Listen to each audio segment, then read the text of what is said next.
All right. First rule of the channel, we not talk about the channel. Second rule of the channel, this is not legal advice.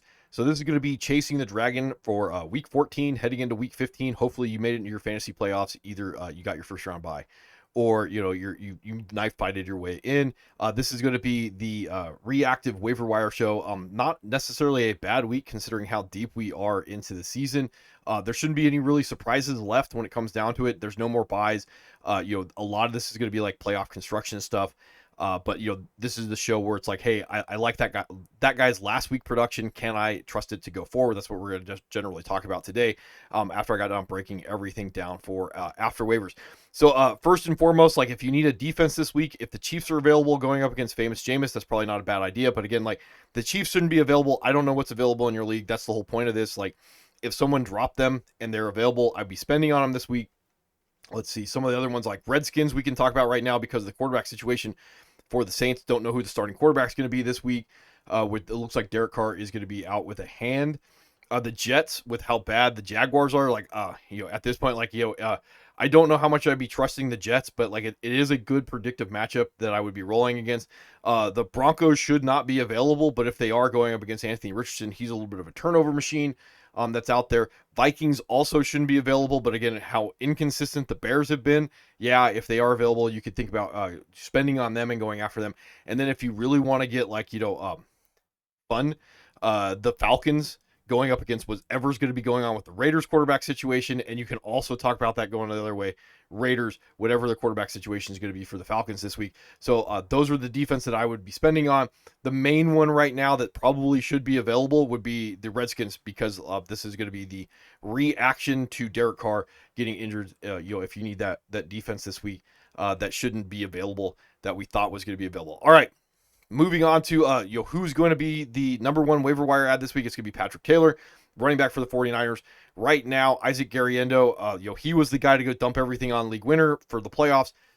He did his job in week 14, and then he goes down with a foot. He didn't practice today. They play Thursday. And again, from a reactive standpoint, like, RB2, Patrick Taylor, yeah, go out and spend on him. I don't want to see him. More than likely, you don't know how long the Isaac Garriendo injury is going to last. The two other guys to kind of talk about is Keyshawn Vaughn, formerly of the Buccaneers. If he's available, like I probably would not be really chasing him. He was only at 5% snaps in this game compared to Patrick Taylor's like 33% snaps. But again, trying to guess on this stuff, more than likely heading into week 16 as blocks. You can talk about kind of that stuff. And then Israel Abanikanda, he was not active in this game after the 49ers claimed him after he got dumped by the Jets. I can definitely see this turning into some type of, a running back by committee, like four-headed monster if you're worried about all that stuff. But I would generally think that you're going to get like, 66% snaps. Patrick Taylor, he's probably not going to get some of the trustworthy work. He probably will get the red zone work, that type of stuff. That's what you're generally going after. Again, expect more of an uptick when it comes to Debo. The other one, and if you really want to get fun and you're in deep enough league, yeah, I could see Kyle Juszczyk, the fullback, becoming fantasy relevant with this. When CMC was out, he was hovering around 60% snaps. When CMC came back, he dipped to about like 30-40% snaps. He jumped up to 51% snaps with Isaac Garriendo. I would not be surprised if they go like full bell cow Kyle Juszczyk in week 15. If you're wondering about that, I don't know if I would necessarily trust that.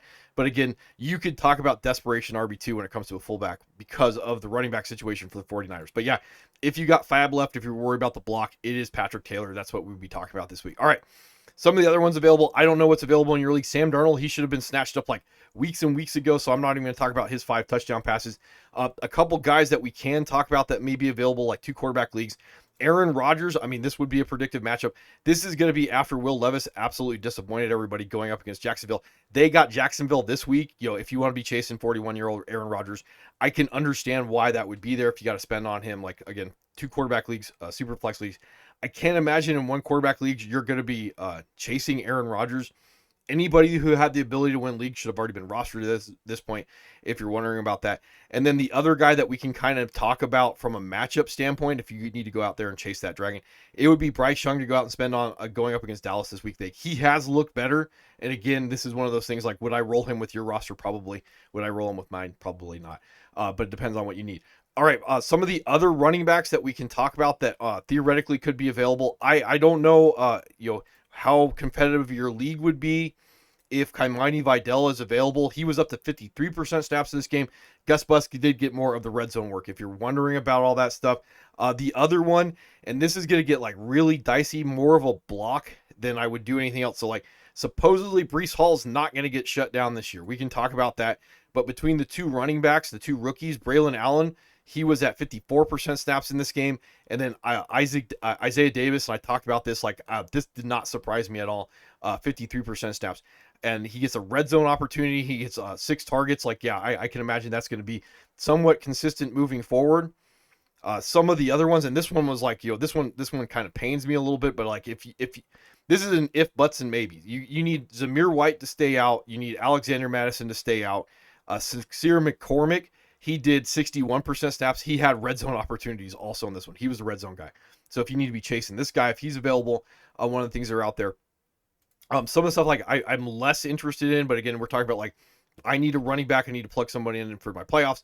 The guy that I'm going up against, he's got a guy that he wants to be plugging in there.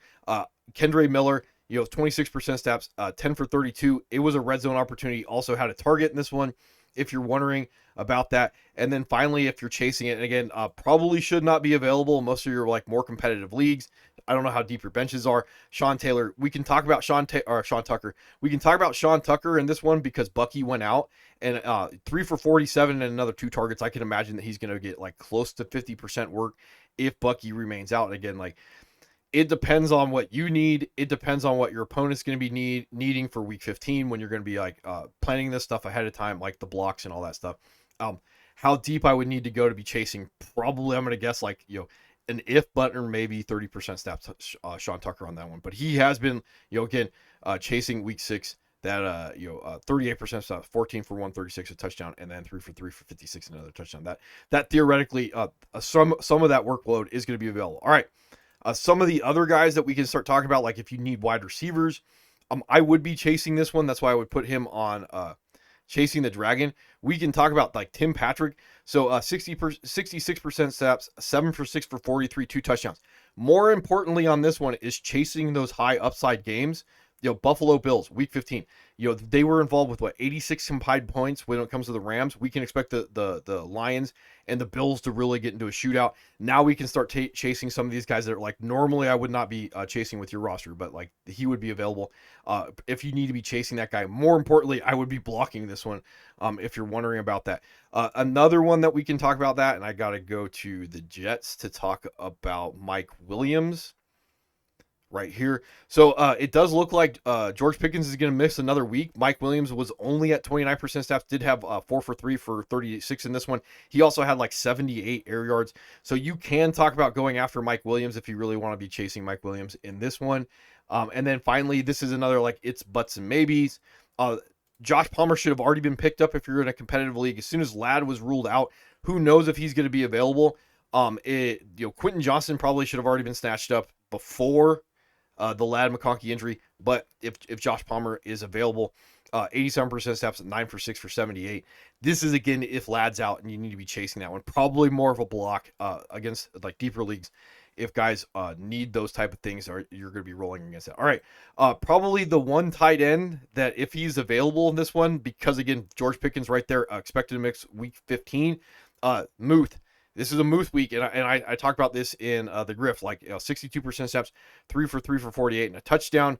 Some of those vacated targets, they tend to go to running backs first. They tend to go to tight ends second. Like we can talk about Muth being in that area. Like I would be chasing that with George Pickens out. Another one, and I've been like, before we get to Grant Calcaterra, this was going to happen. Daniel Bellinger, 78% snaps, 7 for 5 for 45. Again, I don't know how deep your league is. I don't know what you need. I don't know what your opponent needs. And then Michael Mayer. This was a little surprising. This is a freebie for you. If do you want to be chasing this? 81% snaps. Brock Bowers did 85% snaps. 9 for 7 for 68 in this game. He also had a red zone target. Yeah, I could definitely see this remaining somewhat consistent. This is what we thought the Raiders offense was going to be going in the season. Again, like, I don't know how deep your league is. I don't know how competitive it is. All that nice stuff. And then finally, like, Grant Calcaterra, like, he's still on the menu if you're in a deep enough league. Some of the other guys that, like Noah Gray, he should already be rostered at this point. Austin Hooper for the Patriots, like, if you're in deep enough league, but like Grant Calcaterra, 91% snaps, 3 for 3 for 16, red zone opportunity. Dallas Goedert went on IR when it comes down to that. So those are the guys to be spending on this week. Again, the bell of the ball is going to be like Patrick Taylor. Dump everything on him. RB2 for the foreseeable future for the 49ers. League winning upside because we're going to the playoffs. Like, he would be the guy that's available right now, that's out there. And then I do like Muth. Michael Mayer's a little interesting. Grant Calcaterra is probably going to be the playoff tight end, or at least in the conversation for that. Daniel Bellinger. Tim Patrick, I'd be chasing him because of the matchup. I'd spend on that. Mike Williams, you could maybe talk about that with George Pickens. Josh Palmer if Vlad's out. And then Vidal, Isaiah Davis, Sincere McCormick, Kendre Miller, Sean Tucker, depending on what you need. And then guys like, and I want to talk about like one last guy. If you're wondering about, where's he at? Jalen McMillan, he should have already been rostered. I that's why I wouldn't even put him on there. Like, Khalil Shakur should have already been rostered.